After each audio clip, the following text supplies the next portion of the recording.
Republic of Korea will host the 8th edition of the East Asian Football Federation E1 Football Championship in 2019.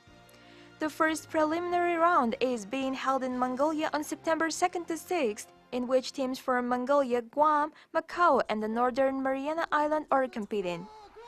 Winner of this round will qualify to play in the second round to be held in November.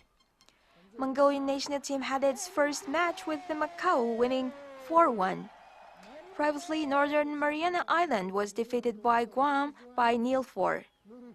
In the second match on September 4th, the Macau won Guam with 2-0 and the Mongolia defeated Northern Mariana Island with 9-0, notching up their biggest win in history and is leading their section.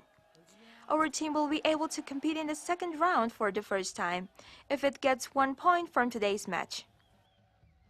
We made 4 changes in the beginning, and then later on we also brought other players, young players, to give them a chance for exposure, and I think they justified their nomination. So I think we want to build a strong pool of 25 to 30 players also for the under-23s, and I think it was a good success today. We have to be humble, we have to clearly see how we play against Guam. Guam is a strong team, should have won today, but lost a little bit unluckily, I would say. But respect also for Macau.